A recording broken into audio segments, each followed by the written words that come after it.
আসসালামু আলাইকুম, welcome back to my channel.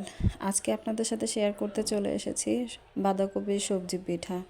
এই সবজি পিঠাটা আমার বাসায় সবাই খুব পছন্দ করে, আমার বাচ্চা এবং আমার হাজব্যান্ড খুবই পছন্দ করে। আর এই শীতের সময় তো বাঁধাকপি দিয়ে সবজি পিঠা না খেলেই নয়।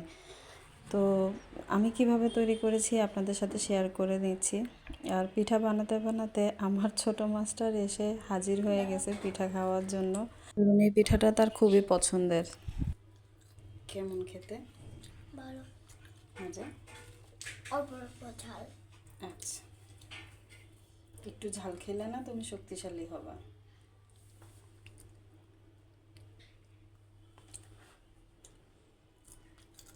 ইয়ামি। আচ্ছা, বাঁধাকপি পিঠা বানানোর জন্য আমি একটা ছোট সাইজের বাঁধাকপির অর্ধেকটা কুচিয়ে নিয়েছি। আর তার মধ্যে দিয়ে দিয়েছি 1 কাপ পরিমাণ গাজর কুচি। তারপরে দিয়ে দিচ্ছি 4-5টা মরিচ কুচানো।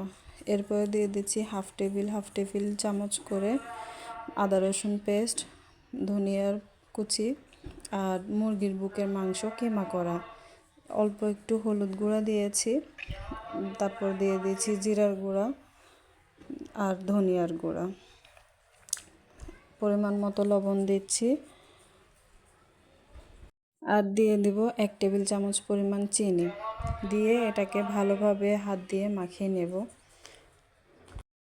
ভালোভাবে মাখানো হয়ে গেলে আমি এর মধ্যে দিয়ে দিচ্ছি 1/4 কাপ চালের গুঁড়া এবং পরিমাণ মতো ময়দা, যতটুকু লাগে বাইন্ডিং করার জন্য আমি অতটুকু পরিমাণে ময়দা দিয়ে তারপরে এটাকে মাখিয়ে নেব। মাখিয়ে নেওয়ার পরে এটাকে আমি রেস্টে রেখে দেব 5 মিনিটের মতো। এটা রেস্টে থাকুক, আমি অন্যদিকে প্যানের মধ্যে তেল দিয়ে দিয়েছি গরম হওয়ার জন্য। তেল গরম হয়ে আসলে এই পিঠার ডোটাকে আপনি আপনার পছন্দের যে কোনো শেপে তৈরি করে তারপরে ডুবো তেলে ভেজে নেব।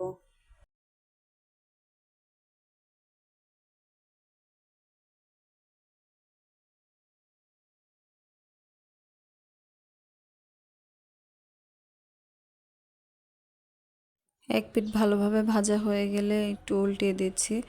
আর এটা একটু ধৈর্য সহকারে সময় নিয়ে ভাজতে হবে মিডিয়াম টু লো ফ্লেমে, তাহলে পিঠাগুলো একদমই মচমচে হবে আর খেতেও খুবই ক্রিস্পি হবে। পিঠাগুলো ভালোভাবে ভাজা ভাজা হয়ে গেলে আমি উঠিয়ে নিয়ে গরম গরম সার্ভ করে নিয়েছি। এই পিঠাটা খেতে খুবই অসাধারণ হয়ে থাকে, বিশেষ করে চিকেনের একটা ভালো ফ্লেভার থাকে, যার কারণে বাচ্চারা এটা খুবই পছন্দ করে। আপনার বাচ্চা যদি খেতে না চায় বাঁধাকপি, তাহলে আপনি একবার এভাবে ট্রাই করে দেখতে পারেন। দেখুন, আমার ছোট মাস্টার কিন্তু অলরেডি নিয়ে খাওয়া শুরু করে দিয়েছে। তো আপনারাও বাসায় ট্রাই করে দেখবেন, আশা করি আপনাদের বাচ্চারাও খুব পছন্দ করবে। ভালো থাকবেন, সুস্থ থাকবেন। আর আমার ভিডিওগুলো যদি ভালো লেগে থাকে, লাইক শেয়ার এবং সাবস্ক্রাইব করে আমার পাশে থাকবেন। আসসালামু আলাইকুম।